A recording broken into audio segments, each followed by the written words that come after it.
Welcome to Not Milk Never Milk. Subscribe if you're lactose intolerant. You start by adding room because it saves time versus handwritten SQL. You need the runtime and room KTX.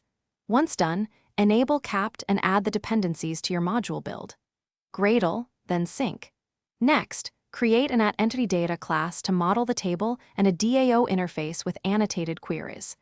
Make sure the app database abstract class extends room database and lists DAOs. This first step wires code generation to compile time checks, so you catch schema errors early and speed debugging. Now implement the DAO methods and repository pattern so you separate concerns. You should annotate queries for filtering, use suspend functions for coroutine usage, and return flow or live data for UI observation.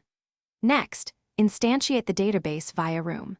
Database Builder in your application class, or a DI module, provide a fallback to destructive migration only during development.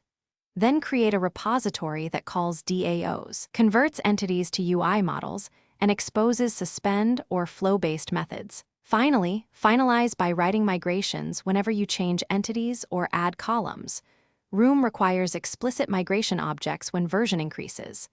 Once migrations are in place, run instrumentation and unit tests, and inspect the database file with Device File Explorer or a DB to confirm schema and data. If something goes wrong, increase the version, implement a proper migration, or during development, clear app data, or use fallback to destructive migration. Make sure to log SQL exceptions and keep backups of important test data to diagnose issues faster.